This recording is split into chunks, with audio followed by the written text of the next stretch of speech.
Começa agora a Rede Escola Notícias da Educação. Hoje, o tema principal desta edição é a cultura. Vamos mostrar como as instituições de ensino e organizações da sociedade civil trabalham esse assunto com as crianças e adolescentes. No Rio de Janeiro, o destaque fica por conta de oficinas de cinema, poesia e rap. Quer saber da minha realidade? Pessoas reproduzem maldade nessa minha sociedade. Sobre a amizade, vou te dizer que acho de verdade. Me chama de amigo da tapa nas costas, mas tudo termina com uma dose forte de grande falsidade. E vamos ver também uma conversa com a professora de Física, Élica Takimoto, que propõe uma nova maneira de avaliação e de ensino. A minha aula já saiu do padrão, por que avaliação também? Eu falei assim, então que tal vocês fazerem a própria avaliação? A avaliação não seja mais responder, e sim seja vocês perguntando. Vocês fazendo a pergunta em cima do assunto que vocês gostam mais. E um projeto que busca colocar todas as crianças dentro da sala de aula. A busca por crianças e adolescentes que estão fora da escola no Brasil. São mais de 2 milhões sem estudar, segundo o movimento Todos pela Educação. Mas no Rio de Janeiro, uma parceria público-privada promove ações de localização e busca de meninos e meninas que não estão frequentando a escola e têm conseguido bons resultados.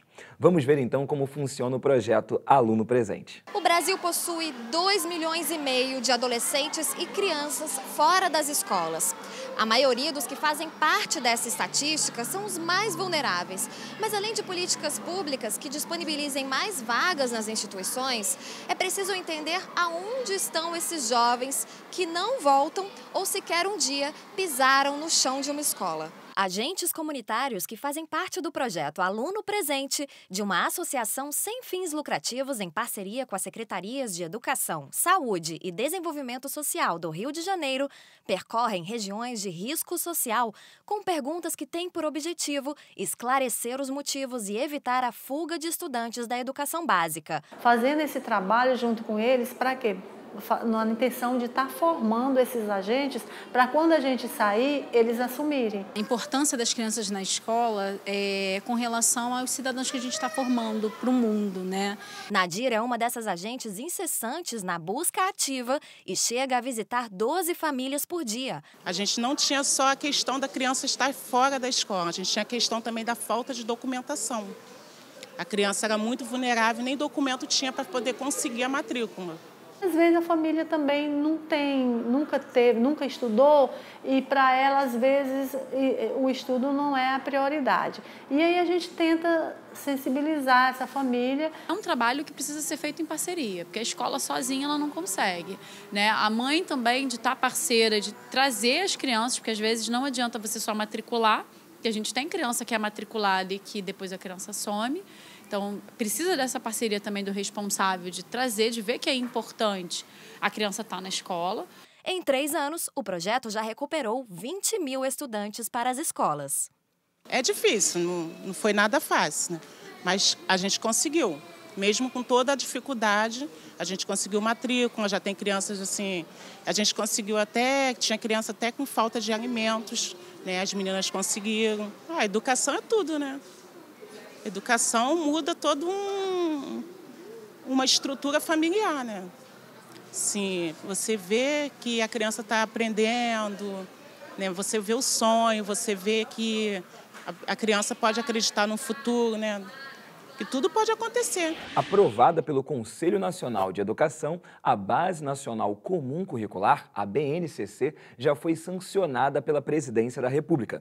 Este é o documento que vai orientar os currículos de escolas públicas e privadas, estabelecendo o que se espera que os estudantes desenvolvam na educação infantil e no ensino fundamental. Ernesto, uma mudança destacada é o artigo da BNCC que diz qual é a função da base. As escolas devem organizar seus currículos de acordo com a legislação e normas educacionais, assim como seu entendimento pedagógico, incluindo outros objetivos que atendam às diferenças regionais e às necessidades específicas das comunidades. Vamos entender melhor na reportagem. A educação básica do Brasil já tem um documento norteador, Como se previa na Constituição, agora todas as crianças brasileiras têm um instrumento que estabelece os processos essenciais que devem desenvolver em cada etapa da aprendizagem. A Base Nacional, ela traz uma perspectiva mostrando para todo o Brasil o que cada uma das nossas crianças deve aprender em cada um dos momentos, trazendo um norte para os sistemas de ensino, para os professores, trazendo um norte para que a formação dos professores, que os currículos sejam revistos à luz da Base Nacional Comum. Definir os ponteiros que, a partir deste ano, orientam a educação infantil e ensino fundamental não foi uma tarefa simples. O debate mobilizou professores e orientadores pedagógicos. As sucessivas versões só seguiam adiante depois de serem submetidas à análise e à consulta pública em todo o país. 12 milhões de pessoas contribuíram. A gente não pode dizer que é um documento que foi feito à mão única. Foi um documento construído por muitas mãos. Então, se houver acertos, é de todo mundo. E se houver algum ponto que precisa ser melhorado, também é responsabilidade de todos. Foram 5 audiências públicas, uma em cada região, até chegar à versão aprovada pelo Conselho Nacional de Educação, no início de dezembro.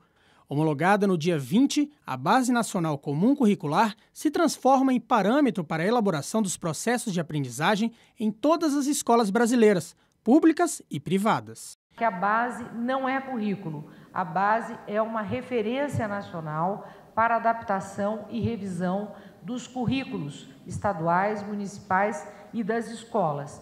A base, nesse sentido, ela é um instrumento de melhoria das aprendizagens que respeita as especificidades regionais. Escolas e redes de ensino têm até o fim do ano para elaborarem os currículos e até o ano de 2020 para implementá-los. Para isso, será preciso abrir espaço nas escolas para essa discussão. A grande convocação que nós fazemos agora é que todas as escolas brasileiras, e particularmente as professoras e os professores, em primeiro lugar, conheçam a base, tudo aquilo que ela diz, não apenas nas partes específicas de cada um dos componentes, história, geografia, língua portuguesa, matemática, mas também nas suas formulações conceituais. O MEC assegurou para o orçamento de 2018 100 milhões de reais para implementar a base nas escolas e ajudar, assim, a reduzir a disparidade na qualidade de ensino ofertado às crianças brasileiras. Coloca o Brasil no mesmo patamar do ponto de vista de base curricular das principais nações do mundo também. E mais, garante o mesmo tratamento para um filho de um pobre, de uma família de classe média. É um elemento extremamente importante para que a gente possa, enfim, discutir educação pública do mesmo jeito no Sul, no Norte, no Sudeste, no Centro-Oeste e no Nordeste do país. Afinal de contas, o cidadão brasileiro é brasileiro em qualquer região do país. O recurso de programas culturais como ferramentas de incentivo à participação mais efetiva dos estudantes na vida escolar. Nós vamos ver a experiência de uma escola na Zona Norte do Rio de Janeiro, envolvendo seus alunos em atividades de dança, música e literatura. As rodas culturais estão em toda parte do Rio de Janeiro. E por que não trazer esse tipo de manifestação para dentro de uma escola? Solta o som!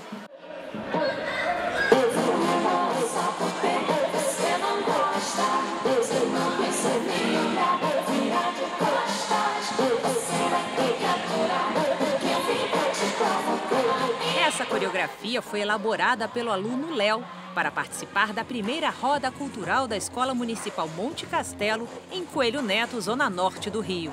A organização que eles fizeram foi muito bom para a gente, que a gente pode expressar qualquer coisa que a gente quer, entendeu? Eles têm poucos momentos desse tipo, poucas oportunidades, né? A sociedade não dá essa oportunidade a eles. A gente está tentando fazer essa escola uma escola ativa, uma escola viva, e o resultado é realmente esse, é realmente eles mostrarem que eles são e produzirem, né? Que é uma coisa que às vezes fica de lado, porque a escola passa por tanta dificuldade e eles passam por muita dificuldade principalmente, né? É violência, é desrespeito. É aqui que eles veem que eles podem fazer melhor. E eu sempre falo com ele, cara, vocês podem fazer melhor, né? Vocês podem ser pessoas melhores, produzirem coisas boas, e o resultado é esse. De Tayana Gabriela, quem me vê? Quem me vê pensa que sou ignorante, mas tem dias que pareço comediante. Quem me vê fala, menina abusada, até sou, mas eu fui bem educada. Quem me vê pensa que tenho menos idade, mas como dizem, idade não define maturidade. O meu eu é bem eclético. Tem dias bem cheios e outros no tédio. Tem dias até para poesia. O meu eu, só eu sei. De todas as vezes que errei e acertei, eu sempre voltei e melhorei. Tem algumas pessoas que têm muita vergonha de escrever, de falar. Aí com essa ajuda, tem como as pessoas perder o medo de comunicar, de conversar melhor. Para outros, foi a oportunidade de deixar a vergonha de lado e declamar. O soneto 18 de Shakespeare. Se te compara um dia de verão, és por certo mais belo e mais ameno. O vento espalha as folhas pelo chão e o tempo do verão é bem pequeno. Vitor é hiperativo e na arte consegue acalmar corpo e mente. É uma distração para a mente e me ajuda melhor a pensar mais nas coisas, a me concentrar mais nas coisas quando eu começo a escrever meus poemas, minhas letras de música e, descarrega bem a eletricidade. Quero um mundo diferente onde pessoas diferentes encontrem um contrato de camaradagem. Quer saber da minha realidade? Pessoas reproduzem maldade nessa minha sociedade. Sobre a amizade, vou te dizer que acho de verdade. Me chama de amigo da tapa nas costas, mas tudo termina com uma dose forte de grande falsidade. Eles tremem na base, mais que ampulheta. Na guerra eles portam um revólver, enquanto o meu porte é um AK, a caneta. Por isso que eu sou diferente. Minhas palavras matam mais do que gente. E aí se encerra a censura. E o que eu uso de escudo pra minha alma são as palavras e a literatura. A grande mudança que a gente espera é realmente essa, que agora eles se envolvam mais com os projetos, porque eles são a escola, então a voz é deles, então eles que têm que procurar a gente para propor as coisas, a gente só tem que ajudá-los a caminhar. De Júlia Perotti Dias, mulheres guerreiras, quem são vocês? Falem das lutas, do Era Uma Vez. São donas de casa, trabalhadoras, esposas, conquistadoras e muito mais. Agora, não se esqueça do mais importante. Qual é o mais importante? O que pode ser nessa luta incessante que faz tudo acontecer. São mães que cuidam dos filhos, que a eles dão exemplo. Fruto que vão colher quando chegar o tempo. Somos nobres, verdadeiras. Somos e sempre seremos para toda a eternidade. Mulheres sempre guerreiras. Elika Takimoto é professora de Física no Cefet do Rio de Janeiro e vencedora do Prêmio Saraiva na categoria Crônicas. Ela é autora dos livros Beleza Suburbana e Como Enlouquecer o Seu Professor de Física, dentre outros. Ela é mestre em História e doutora em Filosofia, acreditem. Ela é uma web celebrity com praticamente 200 mil seguidores no Facebook. E agora vem implantando novos métodos de avaliação dentro de sala de aula e também na dinâmica da aula com os alunos. Como é que tem sido isso para você? O que é esse método? Como os alunos estão respondendo? Bom, a metodologia que eu tenho utilizado preza pela aprendizagem de cooperação, né? Cooperativo, o tempo todo eles trabalhando, ajudando uns aos outros. Nessa metodologia, o professor fala sempre o menos possível. O protagonista, sempre em sala de aula, não é mais o professor, passa a ser os alunos.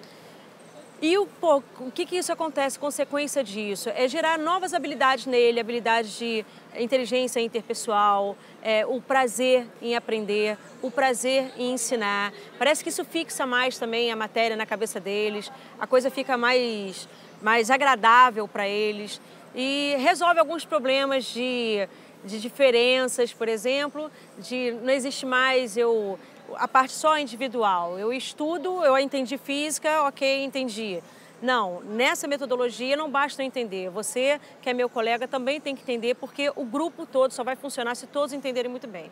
São os alunos que preparam as próprias questões que eles vão fazer nas provas? Como é que é isso? Uma coisa que eu enxerguei é que o modelo que a gente tem hoje não tem servido muito bem. Os alunos estão ficando deprimidos, os alunos acham que não sabem nada, o conhecimento fica muito volátil, você aprende alguma coisa para fazer aquela prova, responder aquele modelo de prova, aquele modelo de questão. Então eu fiquei pensando, cara, como é que a gente pode fazer isso uma coisa que fixe mais na cabeça deles, que eles não só aprendam o conteúdo, mas aprendam a desenvolver outras habilidades, de conversar, de escrever, de aprender mesmo. Como é que vocês gostariam de ser avaliados? O que vocês acham, o que vocês consideram ser uma boa avaliação? E aí a gente viu que a gente percebe que a gente consegue fazer perguntas somente de assuntos que a gente domina muito.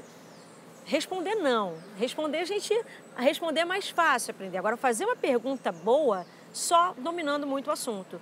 Aí foi onde eu perguntei também, cara, a minha aula já saiu do padrão, por que avaliação também? Eu falei assim, então que tal vocês fazerem a própria avaliação? A avaliação não seja mais responder, e sim seja vocês perguntando. Nossa, isso é sensacional. E você, como professora de física, uma matéria que as pessoas normalmente não gostam, têm mais dificuldade, você lançou um livro chamado Como Enlouquecer o Seu Professor de Física. O que é isso? Bom, isso tem a ver com a minha formação na parte da filosofia. Né? O Como Enlouquecer Seu Professor de Física, o personagem, o professor Inácio do livro, ele é meu alter ego. Porque quando eu fui fazer filosofia, foi muito voltada para a filosofia da ciência, eu me deparei com questões que o ensino médio não me ensinou e nem a graduação. E aí eu resolvi fazer o livro onde eu coloco na voz dos alunos as questões que eu me deparei e que me fizeram repensar sobre o conceito de ciência. O que é física, afinal? Será que é isso que se ensina no ensino médio? Ficar fazendo probleminha de bloco inclinado? Fazendo conta? Ou será que é algo muito maior do que isso? Um questionamento da natureza, um produto da mente humana, um produto criativo, tal qual uma poesia ou um quadro? Em que medida a ciência diferencia da poesia? Certo? Aí o ponto é exatamente esse. Que aluno você quer encontrar, que aluno você quer ajudar a formar?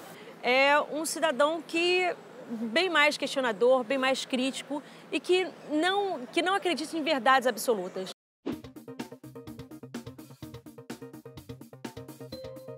A Escola do Trabalhador é uma ação do Ministério do Trabalho que busca a qualificação profissional de milhares de trabalhadores brasileiros e o combate ao desemprego. A escola oferece cursos gratuitos online que são realizados por meio de uma parceria entre o Ministério do Trabalho, a Universidade de Brasília e o Instituto Brasileiro de Informação em Ciência e Tecnologia.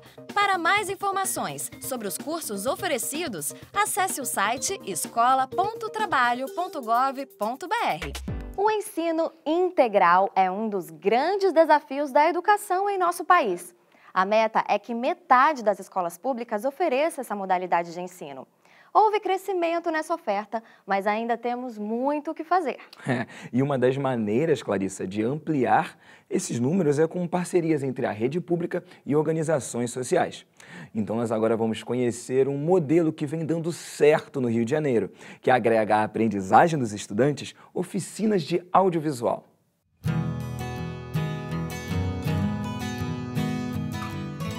Educação e trabalho são asas do mesmo pássaro.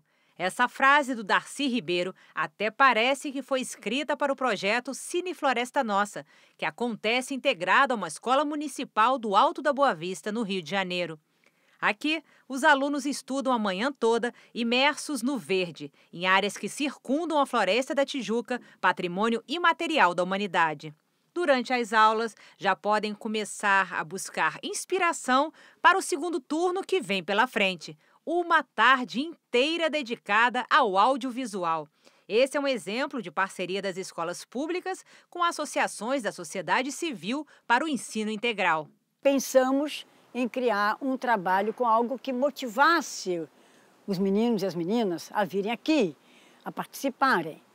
E vimos que tudo quanto é dentro da linha de vídeo, de filme, de fotografia, e não só os meninos gostam de poder entrar nessa, mas vai ajudando a eles aí tendo um olhar de artista também. O projeto dentro da escola é muito importante porque oferece às crianças oportunidade de atividades culturais que elas não têm aqui no Alto da Boa Vista. Que no Alto da Boa Vista não tem nada para eles fazerem, não tem cinema, não tem teatro, não tem uma área para esporte, nada direcionado a isso. Quando eu vim aqui no Ponte de Cultura, não era só fotografia, era literatura, era teatro, era cinema.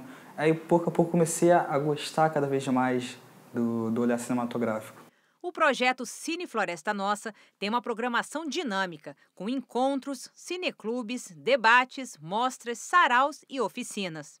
Nós trabalhamos com audiovisual porque acreditamos que o audiovisual hoje é uma ferramenta fundamental para ler o mundo e para escrever também. Roteiro, produção, edição, linguagem, pensamento e distribuição. Todos os elementos para fazer um filme estão aqui e os alunos aprendem fazendo. Para eles terem uma visão do processo inteiro, até para eles ganharem essa autonomia, no sentido que não se trata só de ensinar uma coisa, mas de eles incorporarem a coisa. E aí nós acreditamos que eles devem saber ter conhecimento e experimentar o processo completo. Tchau, vó. Tchau, vai com Deus.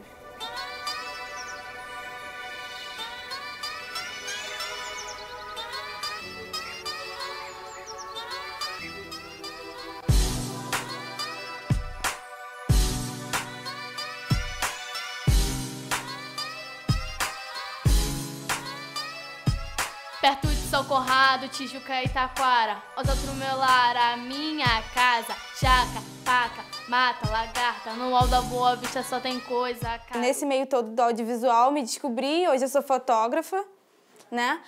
E me apaixonei, assim, por audiovisual, tanto que hoje eu tenho outras propostas para fazer outros filmes também. Eu gosto mais da parte da filmagem, jogo de câmera, é o que mais me chama mesmo. Além de ocupar o tempo, é divertido, você aprende coisas, você consegue entender umas coisas que tipo, você vê na televisão e você pergunta como assim, depois que você vê como se faz e tal, é bem legal. Antes eu não sabia nada sobre câmera, agora eu sei bastante coisa. Caio tem 18 anos e 8 filmes no currículo. Ele fez parte do filme Meu País, que foi exibido no Festival do Rio. Eu fico muito feliz sabendo que eu estou acertando, tem gente me dando um empurrão e saber que isso está dando frutos. Seja bem-vindo ao Brasil!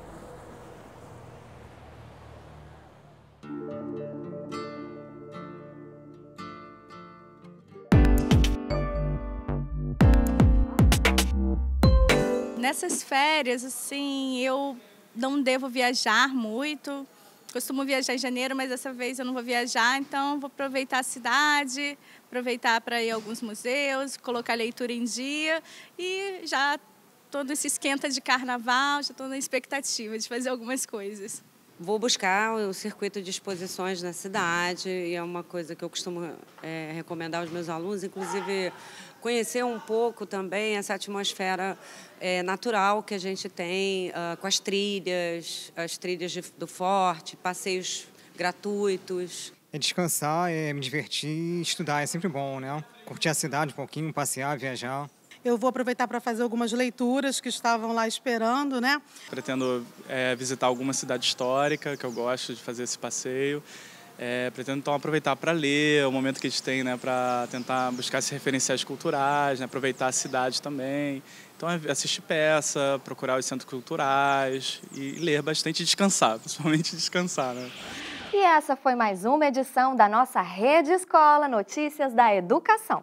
E vocês já sabem, nós estamos aqui toda sexta-feira às 7 horas da noite, com reprises aos sábados às 4 horas da tarde, aos domingos ao meio-dia e também todas as segundas-feiras ao 12:30. Nos vemos aqui. Tchau, tchau.